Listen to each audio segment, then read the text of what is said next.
Welcome to City on a Hill Gaming, a tabletop RPG actual play podcast. To find out more, download episodes wherever you get podcasts, or visit us online at cityonahillgaming.com, or by sending us an email at cityonahillgaming@gmail.com. You can also support us on patreon.com/cityonahillgaming. We hope you enjoy our show.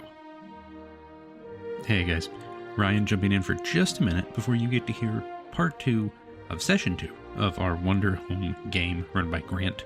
Just kind of a little note, I don't normally do this, but when we recorded this session, there were some things that happened in the role-playing that were unplanned and unintentional. Maybe not unintentional, but some discussions happened of some harder and some sensitive topics. So I just wanted to kind of preface this. I don't, if you have kids who listen to this with you, maybe listen to it first before they listen with you, that kind of thing. It's still City on a Hill. It's still family friendly. There's no language, none of that kind of thing. But we do kind of, like I said, unexpectedly, in looking at backstories and world building, end up talking about trauma and war and what comes after war, and how war leaves a place in the long run, largely from the negative standpoint. We get almost into post-traumatic stress disorder, and tones get heavier, and maybe a little heated and argumentative. It's not very much what you come to expect from us, but I think it was a good and productive discussion, and in hindsight, I thoroughly enjoyed doing it. It's not normal for us, and it won't be the regular thing for us. We are still your fun-loving, family-friendly, full of puns, factory of nonsense that we have always been. But sometimes games bring emotion out of us, and that's not a bad thing. That's one of the best things about games. If you ask the fine folks from the Bodana group, or just Mike Perna, just ask Mike Perna, and Mike will, in fact, tell you the power of these kinds of things. So we hope, as always, you enjoy our show.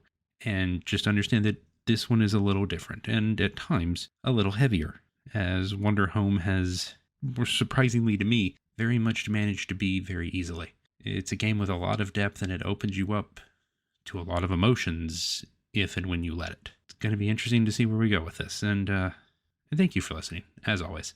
More Wanderhome, more Kingmaker, more Iron Falcon 75, a new thing called Guildmaster's Call is coming up soon, and a new campaign is coming in the not too distant future. So stay tuned.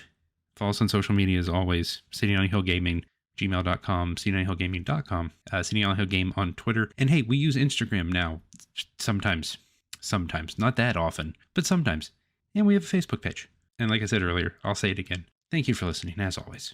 We hope you have a blessed day. Oh, and shout out to our editor, Justin. You hear the dinner bell, faintly from inside, and within relatively short period of time, all the various farmhands that you've passed on the way in, you can quickly tell a fair amount of extended family, or at least family, also here, coming in on this farm to have dinner.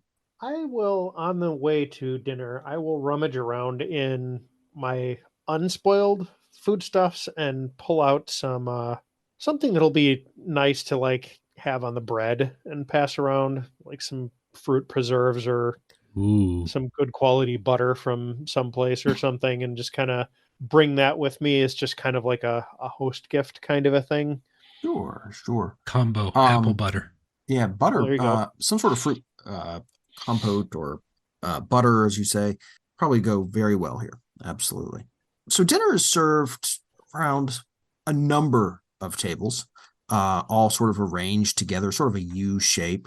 The woman you saw sharpening the farm tools out front, she seems to have the head of place at the top of the table, but beyond that, kind of seems to be first come, first serve as far as seating goes. Couple of couples who sit together, of course. One teenage couple everybody is sort of snarking about, who find a place down towards the end of the table where they're harder to see, to sit together, and the rest are just taking places wherever they can. As you're sitting down, tell me, who's another person joining you here who seems out of place? There's another skunk close to Bria's age. Okay. Daddy? No, stop that. What makes them look like they're out of place? Because while this is tending more towards shrews, there's plenty of bats, plenty of owls around, and plenty of other folk. It's just an area without a whole lot of skunks. Skunks come from a particular, in my mind, different part of the area tied to a different time. And so any skunks that are left over here probably weren't here to start with. Interesting. Okay. At least that's how I'm approaching this one. Okay. That's fair. That's fair. The other thing stands out about this particular skunk is they do not really have the look of a farmer about them. They have a more delicate sort of look to them, or at least maybe not quite as, they don't look like they are used to being outside all day, every day. Maybe more like from the observatory or something. We'll find out, I'm sure. But yes, that's certainly a possibility. Dinner's fantastic. It's simple fare, right? As we said, roots and beans. Portions are not incredibly large, but there's a fair amount of early forage as well. Some berries that come in early, some spring greenery, that sort of thing that really kind of helps round it out. It's not quite end of the winter anymore when things are cold and the cellars are running bare. Things are springing back to life, and it's not the harvest season when the larder is full, but it's certainly better than it was, and there's a certain joviality about that you can feel around the table. Some old, some new. Some old, some new, absolutely. You're still pulling things out of the cellar, and what's out of the cellar is it's been in the cellar all winter. Right. But you're getting some fresh additions that really liven things up. Who are you talking to? I think I've probably found that frog who's kind of a farm foreman, and discussing like what kind of tools and supplies that he needs that I might be carrying that we could trade for. Not so much like Archibald is not so much engaging in salesmanship as much as, hey, I'm here and I've got this. Do you want any of it before, we move on? Because it's dinner time, but it's what he knows too. So sure. Yeah, George is willing to at least chat. But he does sort of seem to always be pushing the conversation away from work at the table. Okay. That seems to be a George after the second time. Yeah, I will say that seems to be a George specific thing. Everyone else is talking about work, and things that are happening around the farm. George seems to want to talk about anything except his day job. And I think we all know that person. We respect George in this household. No, like I said, I'll kind of probably pick that up after the second, kind of strained deflection, and just let the conversation go somewhere else. And he'll indicate he's happy to talk about it in the morning, and go over stocks and talk about what they've got and all that sort of stuff. But right now, he really, really, really wants to talk about, anything else. Anything else. Admittedly, everyone else, as I said, is talking about what's going on. Greg, who is Pebble talking to? Since George does not want to talk, I don't think he's going to have much of a choice. Pebble will do the talking for both of them. Oh, Pebble will just ask one question. Why? Fair enough. Oh, why? The elementary school child. Why? One question, 100 times. No, that's a good question, though. After about the second one, Pebble gets very lightly poked on the top of the head. Why? And of course, that makes sense. All right. I think Archibald will eventually pull out some stories about dragonfly racing that he saw in another town a few seasons back, and start regaling, the people at his table with that. Yeah. Well, you immediately have George's attention and the attention of a couple of younger folks. Now this is dragonfly racing. There you go. I'll try spinning. That's a neat trick. Bria, who are you talking to, if anyone? Thank you for that, Grant. Sorry, that line got me. Bria carries her staff, but she also carries a small incense holder that is a very peculiar shape. And she sets it on the table where she knows the other skunk will see it, and anyone else who's from the area will see it, because they will probably, anyone, Pebble's too young. Anyone past the teenagers is old enough to recognize it, I think. And she just, if anyone says something great, and if no one does, she doesn't worry about it. That What's answers the her reaction? question. What's the reaction to it? It is a symbol that you have that largely hasn't been seen since the rebellion died out. Sure. What's the reaction to it, though? I assume around here it is one of a little bit of surprise, because I think this area was maybe not on the opposite side entirely, but probably not quite on the same side she was. Okay. Does it cause... Who seems to be upset that you've put that out? I'm going to say the lady in charge is maybe not upset as much as she is surprised I bother. I'm assuming... I'm going to presume she makes a bit of a face at me, and Bria just simply says, "You ask if I had been here before. It has been some time." So it seems. It has. Certainly seems like it's been a while since I've seen one of those. Not many of those around here anymore. Most folks tend to throw them out as useless. Not really worth keeping around anymore. It holds its own meaning for me, even if it does not for many others. This is fine. Meaning's all well and good. Doesn't plant much. This is true, but that never was my skill set. No, I don't suppose it was. All right. Things at least gotten calmer here. I'd say that. I am sorry for when it wasn't. Well, we all are. I don't think there's anybody here who wants to go back to those days, that's for sure. But agreed. I'd suggest not pulling that out too often around here. Fair enough. I remember it. A few other folks will, and Jacob down the road, he's still got some hard feelings, that's for sure. For that, I do not blame him. I don't suppose any of those feelings were any of our faults. Could have been. That always goes a little higher up. Suppose not, but I don't think Jacob would know the difference or care that much. Frankly, I'm not sure I do either. That's understandable. I don't blame you for that.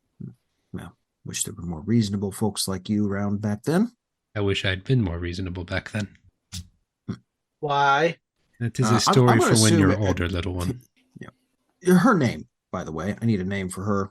Lisette. Oh, that's a good name. I like that. It works. There we go. Never get Cloud Reach in my head. It's always Cloud any other suffix. Any other thing.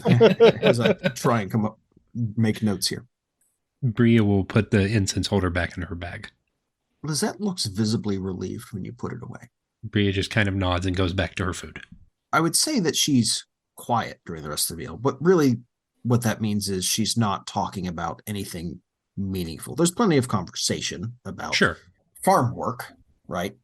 The state of the field on the north edge, just under some particular hill that no doubt is a relevant landmark for everybody around here and is a meaningless name to you. A lot of discussion of the state of the paths, trying to keep those usable. That's been a particular difficulty lately. There's some talk of getting stone from around, maybe pulling down more of the ruins and trying to do a little bit of paving, but it's the sort of thing that is hard to do in the middle of a rainstorm. So, the best people can suggest is maybe just sort of throwing some, digging some holes, throwing the stones in and sort of making almost stepping stone paths in certain places. So that's certainly something that they're going to have to work on soon, because this is certainly not, great flood levels of rainfall, but we're at the halfway point in monsoon and it's miserable. Once they start talking about like the path, like Archibald gets like kind of a look of inspiration and then gets kind of agitated until he can find somebody who would be involved in that.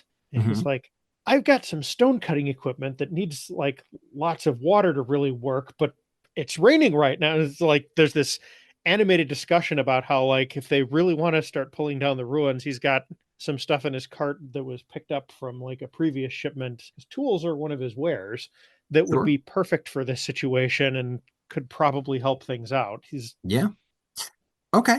You're definitely getting some interest on it. A lot of what they need is more, picks and chisels to pull apart existing stonework. The ruins are sort of a pre-built quarry in a lot of cases. One thing that you are noticing, nobody has talked really about anything related to the observatory. And that makes sense on a working farm. but also it sort of dominates the skyline, and nobody seems to care. I've got a theory here, or I've got a way I'd like to take this. So Archibald kind of like in an effort to get his mind off of like all of these tools that he wants to like unload and swap for, produce from around here and other business related concerns, asks about it. And one of the bat folk sitting near him kind of gives him this incredulous look. And he's like, how do you propose that we do anything at all with the observatory until the sky clears up? We can't look at anything because the clouds are in the way. I never considered how much of an issue that would actually be. Right.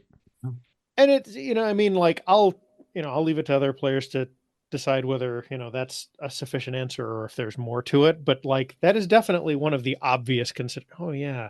Well, that skunk pops up and says, yes, it's a problem. The observatory gets almost entirely neglected during monsoon. It's frankly a difficult place to stay in, and no real chance of making any functional observations other than perhaps keeping an eye on floods coming down from further up in the mountains, and I suppose keeping an eye out for landslides, but it's difficult to put someone up there just to keep an eye on those things all day. Also seems like your hills are shallow enough where landslides are probably not too much of a problem. No, they're really not. Really more washout is the bigger problem. Oh yeah, that can be bad. Take your whole top layer of soil off. Yes, and dump it onto the road or worse, into the river. Not the most helpful, and then you have to haul all the dirt back up and get all the soil put into place and then replow it, and of course you've lost any seed that's been planted there, so it's a bit of a mess. Oh, Tully, by the way. He reaches out, shakes his hand, or offers Archibald. his hand. Pleasure. So I understand you came from Berryford. Yeah, up north a ways. Good. He'll chat a bit. He's heard of Berryford. He's from much further south, but came up here really for the observatory. What's he looking for in the observatory? What's he after there? Because this is a farming community with an observatory. It's the only place where you can see a specific part of the sky in this region. Okay. Yeah, I would buy that. Maybe or maybe it's not even the sky. Kind of like maybe a terrain feature or something where, like building it in this valley lets you get like just the right angle, like, which is why it's so tall. And it's like, you can, if the valley was taller, obviously the tower could be shorter, but like right here is like the only spot where you can kind of get a look at a certain section of an area right above the horizon because there's some mountains in the way. Mm-hmm. And so it was kind of built there. And he's probably here for different reasons, though. I'm thinking because he's here in the agricultural community and doing the observatory, maybe he's developing or trying to at least some more accurate meteorological predictions. Like he wants to use it to kind of like watch cloud movements and things when it's not just, a sheet of gray clouds, kind of when things clear up, and he got here a little early and now he's just kind of cooling his heels waiting for the seasons to change. Like better track monsoon.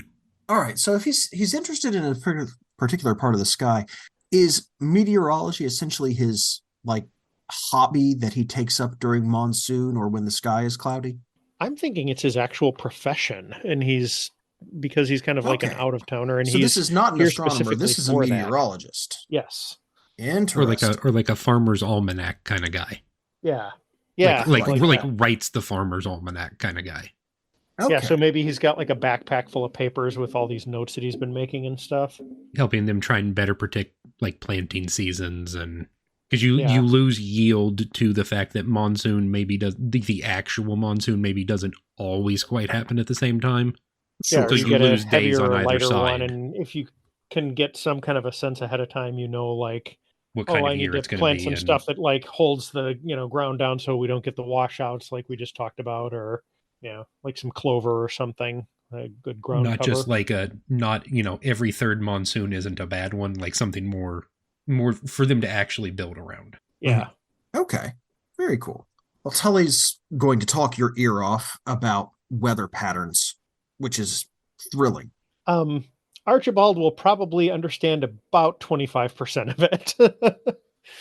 24.5% more than Bria. Yeah. He will ask a lot of clarifying questions as things go on. Mm-hmm. Yeah, you get a lot of questions in return, mostly about whether and details that he's trying to kind of pull details out of you about what weather was like up in Berryford on this particular date, and then along the road, where were you here and what was it like and how cold did it feel and all these sorts of things. If anyone keeps a journal, you will be his hero. But yes, by the end of the evening, Tully has gotten fully involved in this. Lizette is being very quiet. Again, in that making conversation, but not really opening up kind of way. When it gets to the end of the night and everybody we're in the peak, like sit around the fire, drink tea, all the plates are on the table. Bria goes over to Lisette and offers to help her clean up. Thank you. Tomorrow, if you like, I will take some of them and show them the other path across the water. There is another option. They may not be familiar. There is. It's one we used need to. back in the day. By the way, take a token for inconveniencing yourself to help someone. Oh. Any particular reason you want to leave? I don't intend on leaving yet. I just figured it would be good if they knew they had more options to get to the ruins. Didn't have to wait for the rain to pass.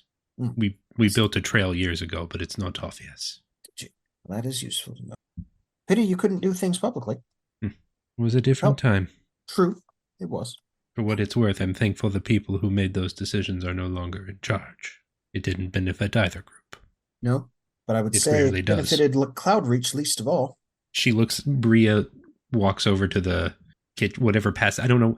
I don't exactly understand what level of technology we have in this world for some reason. So whatever passes for kitchen sink and looks out the window at the ruins. And you probably have wash basins. Yeah. Okay. Yeah. Something like that. That are filled from a well, maybe a cistern. There's some primitive plumbing in certain places, but there's no, electricity. Right. There's no pumps, full running with flowing water, hot water or whatever. But you do have a cistern, and goodness knows that cistern is full this time of year, and it does empty down pretty readily into the kitchen for easy access. So there's some primitive piping running down into the kitchen. She pumps a little bit of water, looks out the window, points at the ruins, and says, "It did used to be a beautiful place. You are right." I suppose you could call it that. Always seemed to me, though, that it got in the way of people doing honest work around here. Trying to just farm, live in peace on the land. This is true. And goodness knows, it wasn't the only thing smashed when time came. If you have a few minutes on your way across the river, stop on the hill that you see out the front door, off to the right. There's a few folks there I'd like you to greet. Apologize to them, too. Fair enough. I have seen a few places like that in my years, unfortunately.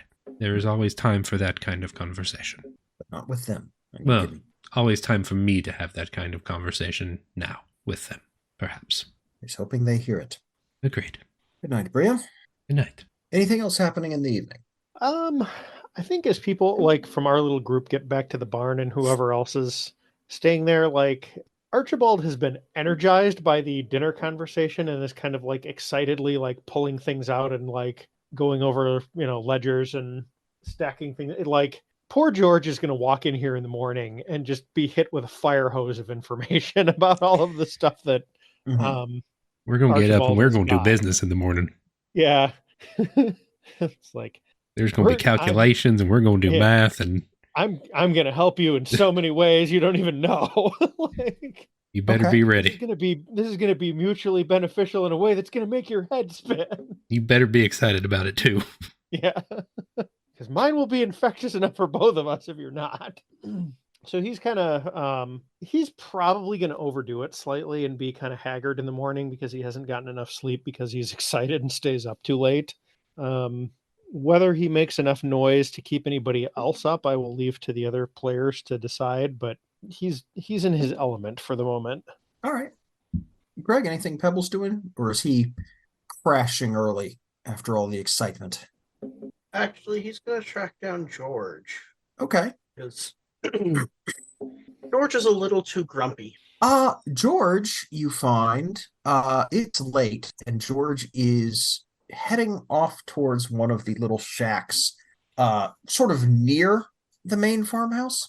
It's not the smallest shack here. You haven't seen anyone that George seemed especially close to, so you don't know if he's got any immediate family here. But he's kind of walking towards the shack. It's still raining. He's got one of those floral umbrellas, not that you can see it particularly clearly in the in the dark, and it is dark. There's not much point in torches. Lanterns certainly work, but George seems to know his way between the farmhouse and his shack well enough that he's not really using one. Just like the only light you have is the little bit of light that's coming through from the moon behind the clouds, and not much of that because it's dark, and the little bit of light coming from farmhouse windows and shacks, little places around where other folks are retiring for the evening. But if you want to stop him and chat with him on his way, presumably to bed, you certainly can do so. Yeah, especially because it doesn't seem like there's anybody at his shack besides him. Okay. Hey, mister. Hmm? Do you want to see something really cool? Can it wait until the morning? It can.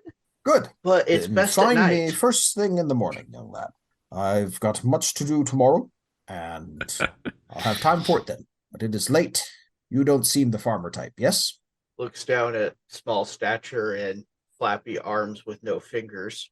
You seem to be pondering whether or not you're a farmer. Is that something I can help you with? Is Pebble making a career choice in this episode? That or he's having an existential crisis. Am I a farmer? I don't think I can hold ropes well. Well, it's the sort of thing you can learn readily enough, but you don't seem practiced at it, that's for sure. Last time I tried, I dropped a bumble. You don't seem to know the way a farmer normally works. We go to bed when the lights go off and the sun goes down, and we wake up when the sun comes up, and we work all the day. So you sleep all night and you work all day? That's the way of things. Are you sure you're not a lumberjack? Quite sure. Well, unless needs be. That's the other thing about farming. There's a lot of pick up a task when we need it, put it down when we don't. You have to be a little bit of a jack of all trades to be a farmer. You don't just till the earth. You take care of your tools. You clear the land. You build sheds. Sell goods, package them, have to cook for yourself every once in a while as well. Certainly nobody's going to make your breakfast or your lunch. Yeah, and you definitely he need to sort of see pats the his school thing. rotund belly, and I do like my breakfast and my lunch, you see. Yeah, you definitely need to see the school thing. Good. Tell you what, lad, I'm excited to see it in the morning. Come find me after you wake up. I'll be in the North Fields. He sort of gives you this long, slow wink, made extremely obvious by his large eyeballs. I suspect you won't be up first thing with daylight, yes? Probably not. Excellent. Then you come find me when you are. Good night, little lad. Good night. So, I think this evening is a good place to call it here. What do you think, Ryan? I have plenty of other things, but they will take time, so yes. Okay. Well, if we want to squeeze one more thing in, it kind of depends on what you think the schedule looks like here. I don't think I have a couple other things I want to do, and only one of them is short, and it'll be the last thing she does before she leaves town. So that I don't think that works. It's fine. All right. Well, then we'll call it here for the evening. Thank you, folks, for continuing this journey. I'm upset. You made me feel things. Well, that's good. And that's not good. No, it's actually very good. I'm actually rather enjoying this. Excellent. I mean, that's the whole point, is to create a game where people can have these emotional experiences when and if they want them, and just tell a story that is about these characters and the people they met and meet and will meet and the places that they go to. That's the whole point of a game like this, to build character. There's literally almost no procedural action here. It's all drama, and that's what's great. it feels almost in a way like a world building simulator with interactable cutscenes. In a way, yes. That's what I feel like happens. A little bit, but the purpose is not so much the place building, although the places are important. It's the people in the places and the people who are shaped by those places. That's the important part. And I didn't intend to necessarily spring that on you tonight the way I did. I just found a part of my backstory that I wanted to ram into something and ended up doing it. So I don't think it's a springing sort of thing. I think now's as good a time as any to pull that in, because we do want it to come up. And I think there's a mistake people make sometimes in games where they put off important character stuff too long. Sure. This is the kind of thing that absolutely can just keep coming up. Let's establish some of this early on and keep playing with it. Let's get these character notes out there.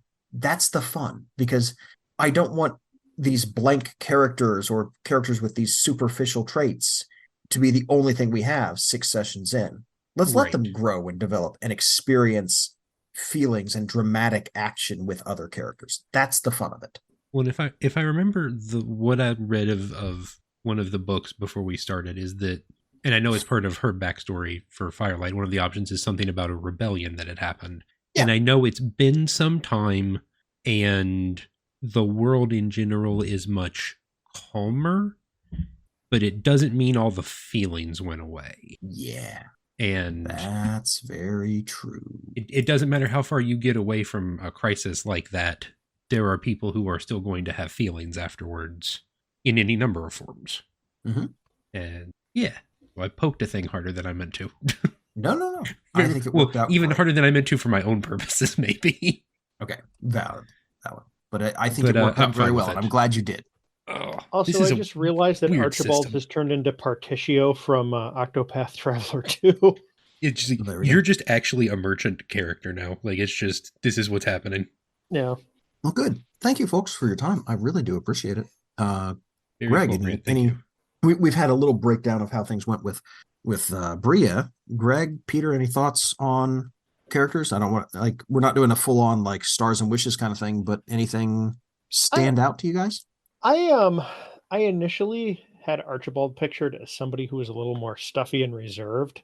Mm-hmm. And as I've played him more, he's just not. He is the world's happiest walrus. The Particio analogy is about the closest fictional analog that I can find. He's world's been through a tough time. I'm out here and I'm gonna help. Dang it, I'm gonna help every way I know how with everything that I've got, and this gives me purpose, so I am happy. And that's just kind of his thing at the moment.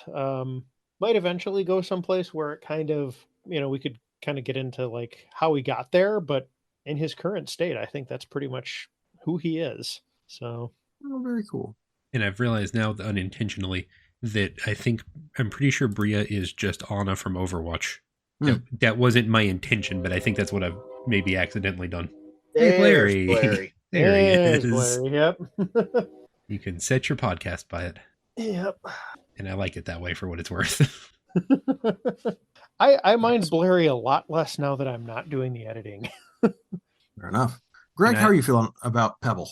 I need to do some of that, bring in the backstory stuff too. It's just, I haven't found a natural place to put it in yet. Sure.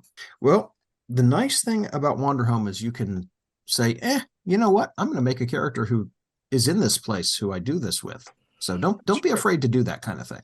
That's true. So we don't have enough children we come across. No, but you know what? A farm with lots of families probably would have some. Yeah. Yeah. I've mentioned some teenagers. I've not mentioned children, but I guarantee there's some there. So don't be afraid to grab them. And you'll probably see a bunch of them for morning chores, actually. Mm-hmm. This is true.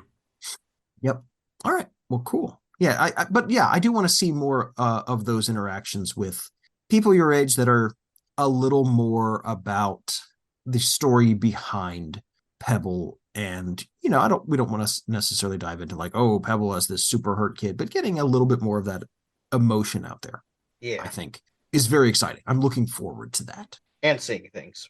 And what? Seeing things. Oh, yes. yeah, I gotta remember that you occasionally get, weird visions with one dude in them. Yeah, the weird dreams. Oh, I Those are going to forgot be about fun. the one dude thing. Oh crap. See, I joke darkest character, but it's kind of true. It's going to kind of be a thing, yeah. It's a thing. Yeah. I was looking at it like right as we were starting. I was like, that's a thing I need to remember. And then it went out of my brain. But that's okay. All right. Well, breakdown aside, thank you all again. I know I keep saying it, but this is a lot of fun. And I really do appreciate everyone's time. And listeners, I appreciate your time as well. Ryan, you want to remember that we're doing a podcast and tell people about it? Right, we could do that. Yeah. CityOnAHillGaming.com or wherever you listen to podcasts. We have our Wanderhome game. We have a Pathfinder 2nd Edition Kingmaker game. We also have a, Greg, help me if I get the name wrong, Iron Falcon 75 game. Yep. That Greg is running, that we have just done session 0 for, that should air before this, I think. And a few other things we're working on, some behind the scenes stuff we're working on, but more to come. And let us know which social media you're on, because I don't know which one to use anymore, and I'm confused, but that's fine. It's not unusual. CityOnAHillGaming@gmail.com. You can always find us there. Thanks for listening. Grant, thank you for directing us through this very, very different thing that I think is giving us a very different but very good experience. I mean, this is exactly in my wheelhouse, like 3 rules and a tell me what you feel about it, and I'm happy. So and one of the best things about having Grant is that his wheelhouse is the exact opposite of my wheelhouse. I need about 70%, 70 times more rules than this and way less feeling. So we're learning things and we're experiencing things in a very good way. Awesome. Very here for it. So thank you, Greg, Peter. Thank you for joining us also. Yep. Glad I was able to make the scheduling work. Yeah, that worked out nicely. That was, and of course, we'll be excited to have Daniel back next time, hopefully. Absolutely. And we'll go from there. That's right. Thank you for listening and have a blessed day. Thanks for listening to City on a Hill Gaming. If you'd like to know more, find us online at cityonahillgaming.com or by sending us an email at cityonahillgaming@gmail.com. You can follow us on Twitter at cityonahillgame or find us online at patreon.com/cityonahillgaming. Thanks as always to our Patreon backers, Grizzly Rich, Bryan, Sir Lord Epic Name, Andrew, Christina, and Tony. We really thank you guys for everything you do to support the show, and we truly appreciate you. Thanks for listening, and have a blessed day.